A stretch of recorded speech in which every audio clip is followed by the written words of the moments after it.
suppliers has been like, and and that goes on their assessment as to whether we continue on with them or we find someone else, or we address some issues and go for that continuous improvement. Like you're always going to have issues. I don't think you ever get a perfect relationship where everything goes smooth, but that's why those category managers are there to manage those issues and iron them out.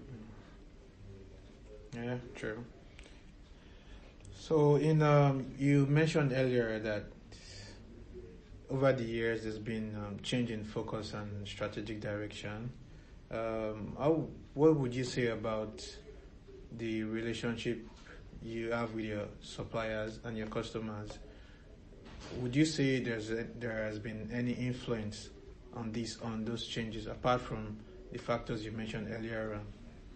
Would you say this had any impact on the changes in strategic direction? So whether our suppliers have impacted our strategic position or... No, whether the collaboration, earlier on you mentioned that there's been change in focus on strategic direction from what you were initially focused on to what currently obtains. Yep. Then when we talked about the supplier relationship and the customer relationship, you mentioned there's been collaboration with some suppliers, and some customers also give feedbacks and technological input and all that. Yeah. So how, as both points of views, are they interrelated, like the change in focus and the relationship through collaboration and all? Is there any relationship between those 2 points of views? Like the positive, has there been any positivity resulting from that collaboration and the change in focus over the years? I think we've had a lot of assistance from our suppliers and from our customers along the way. I think our shift in focus was more, in a way, self-preservation, and that the market that was there is no longer there, and then finding a different way to tap into a different market, or in terms of the maintenance side of things. And then it's just trying to get that collaboration between our suppliers to see, okay, what we can do to improve reliability, to improve technology and things like that. So I don't think the relationship with suppliers, maybe slightly with our customers, but it's mainly just, out of necessity at the time, I suppose. We had to have that shift towards customers' needs.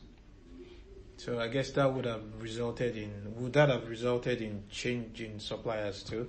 When focus shifted, was there did new suppliers come on board? And what happened to the existing customers before the change in focus? So for instance, when we were building locomotives, we had a lot of different suppliers that we used. Now, unfortunately, I know quite a few of those, when we wound up the contracts and stopped building, I know for a fact a few of those did go out of business because they relied on our work, just like we relied on those orders coming in from the transport companies. So I think there was this whole flow-on effect from, at the time, the downturn in the coal market. And that affected the transport operators, which affected the orders coming into us, which then affected... It was a ripple effect. There was a ripple effect all through. And I know there are quite a few suppliers that we used to use once upon a time who are no longer around just for that pure fact. But some of our larger suppliers and some of the smaller ones as well have been able to survive, but our larger suppliers have been able to survive through it. Obviously, they've got other customers and have been able to keep that relationship going. Okay. And how would you classify the changes in direction that you mentioned along the line? Would that be diversification or was it a kind of contraction, or was it a change in strategy from manufacturing to maintenance now? Or was it a kind of reduction, like a lot of things going on and you had to focus on one thing? Like you mentioned Progress Rail, about Progress, was it Progress Rail? Progress Rail. Yeah, you mentioned like the handle part of things now. So would you say there has been diversification or contraction? I think there's been a bit of contraction. So the shift went from obviously manufacturing to maintenance and through life support, and with that, there was probably more for us. There was probably more. I don't know what the word is. More benefit in focusing on one particular market than trying to be in a couple of different markets, and that's what's led to our focus in the passenger space, and with Progress Rail, selling half the business to Progress Rail. That was more just trying to get rid of that kind of freight maintenance market and just being able to focus on some of our other customers. Mm-hmm. Okay. And you mentioned the relationship with your key suppliers and customers has been very good through exchange of information and collaboration and all that. What are the factors that you think enable this, and what are the factors that you think are barriers to this, like the positive and the pros and the cons? What are the positive factors that has led to continuous positive relationship and which has been beneficial, and what are also the negative factors that act as barriers to this relationship with them?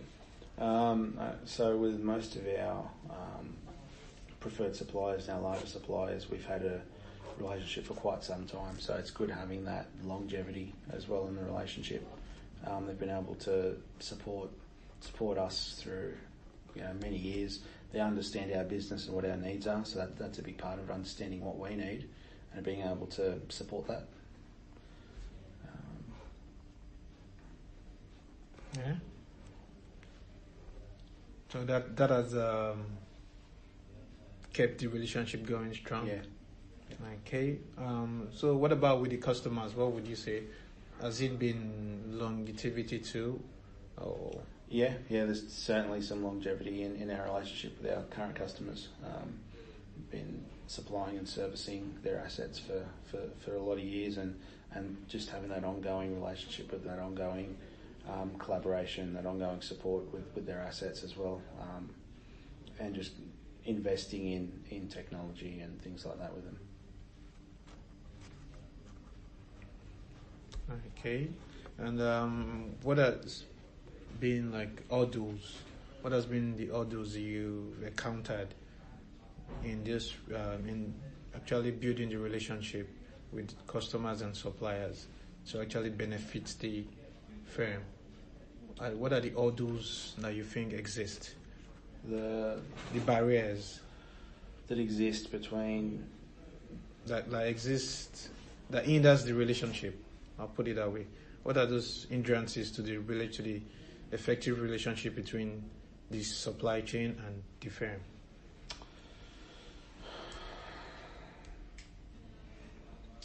So you mean okay. So for instance, some of our larger companies that we deal with,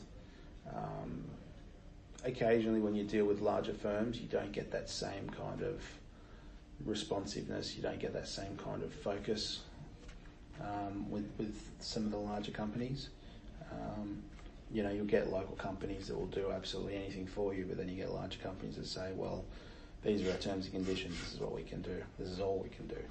You know what I mean? So that can be a barrier where we're going through larger firms. But again, that's something for our category managers to look at and consider when they're going through the tendering process, and they speak with these vendors all the time. So again, that's part of the ironing out of some of the issues that we can have.